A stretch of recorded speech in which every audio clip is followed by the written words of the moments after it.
राधे राधे भक्तों, आज का दिन आपके लिए शुभ और मंगलमय हो। आज मैं सुनाने जा रही हूँ गंगा सप्तमी का महत्व और कथा।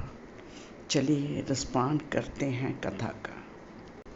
इस पुण्यकारी व्रत वैशाख मास में शुक्ल पक्ष को सप्तमी तिथि को किया जाने वाला व्रत गंगा सप्तमी कहलाती है। इस दिन माँ गंगा स्वर्गलोक से शिव भगवान की जटाओं में उतरी थी, इसलिए इस दिन को गंगा सप्तमी के रूप में मनाया जाता है। इसके बाद शिवजी ने गंगा माँ को पृथ्वी पर छोड़ा था, जिससे पृथ्वी गंगा माँ के वेग को सहन कर सके। इस दिन स्नान करके पवित्र हो माँ गंगा व शिवजी भगवान का पूजन किया जाता है। मोक्ष की देवी माँ गंगा में गंगा सप्तमी को गंगा स्नान करने से विशेष फल मिलता है। गंगा सप्तमी के दिन माँ गंगा मंदिरों व गंगा जी में विशेष पूजा का आयोजन किया जाता है। धार्मिक मान्यता है कि गंगा नदी में केवल स्नान करने से लोगों के सारे पाप कट जाते हैं, साथ ही आरोग्यता का वरदान प्राप्त होता है। गंगा नदी में स्नान करने के शुभ दिनों में गंगा सप्तमी का दिन भी शामिल है। कहा जाता है कि इस शुभ दिन पर गंगा नदी में स्नान करने से सभी पाप नष्ट हो जाते हैं। इस साल 3 मई को गंगा सप्तमी है। गंगा सप्तमी पर गंगा स्नान, दान, पुण्य, पाठ, पूजा करने से भक्तों को मोक्ष प्राप्त होता है। इस विशेष दिन पर माँ गंगा की पूरे मन से पूजा करना बेहद लाभदायक माना जाता है। पौराणिक कथा के अनुसार सनातन शास्त्रों में माँ गंगा की उत्पत्ति का वर्णन है। त्रेता युग में इक्ष्वाकु वंश के राजा सगर अयोध्या में राज करते थे। उन्होंने अपने राज्य का व्यापक विस्तार किया। हालांकि उनके मन में सम्राट बनने की गहन इच्छा थी, इसलिए उन्होंने पंडितों से सलाह लेकर अश्वमेध यज्ञ करने की ठानी और उन्होंने पुत्रों को घोड़े के साथ पृथ्वी भ्रमण की आज्ञा दी। राजा सगर के पुत्र जब पृथ्वी भ्रमण कर रहे थे तभी अश्वमेध घोड़ा खो गया। ये जानकारी उन्होंने अपने पिताजी को दी। राजा सगर ने किसी भी कीमत पर अश्वमेध घोड़ा लाने की सलाह दी। इसके बाद राजा सगर के पुत्र घोड़े को ढूंढते ढूंढते कपिला ऋषि के आश्रम जा पहुँचे। उस स्थान पर घोड़े को बंधा देख उन्हें विश्वास हो गया कि घोड़े की चोरी कपिला ऋषि ने ही की है। राजा सगर के पुत्रों ने कपिला ऋषि को ललकारा और अपमानित भी किया।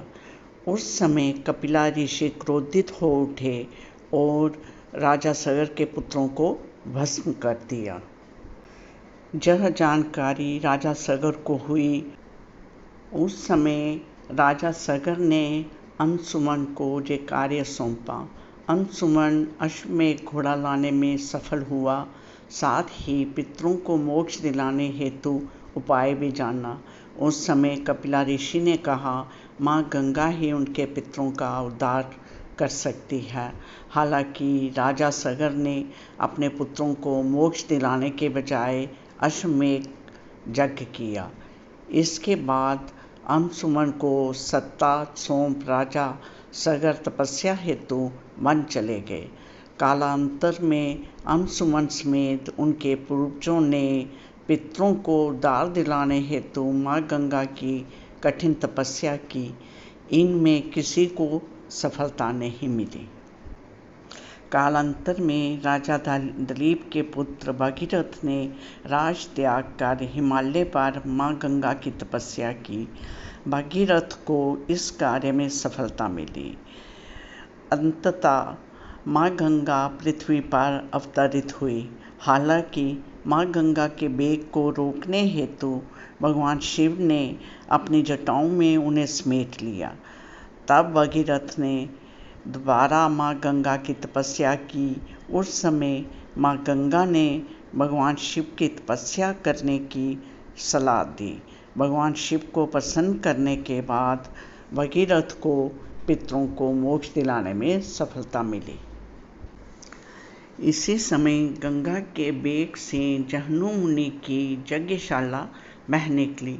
तब जहनु मुनि ने गंगा नदी को अपने में समाहित कर लिया। उस समय भी भगीरथ को जहनु ऋषि की तपस्या करनी पड़ी। तब वैशाख माह के शुक्ल पक्ष की सप्तमी तिथि को जहनु ऋषि ने अपने कानों से गंगा को बाहर निकाला। भगीरथ ने रसातल में जाकर अपने पितरों का उद्धार किया। जब गंगा नदी में राजा सगर के पुत्रों की अस्थियां मिली तो उन्हें मोक्ष भी प्राप्त हुआ।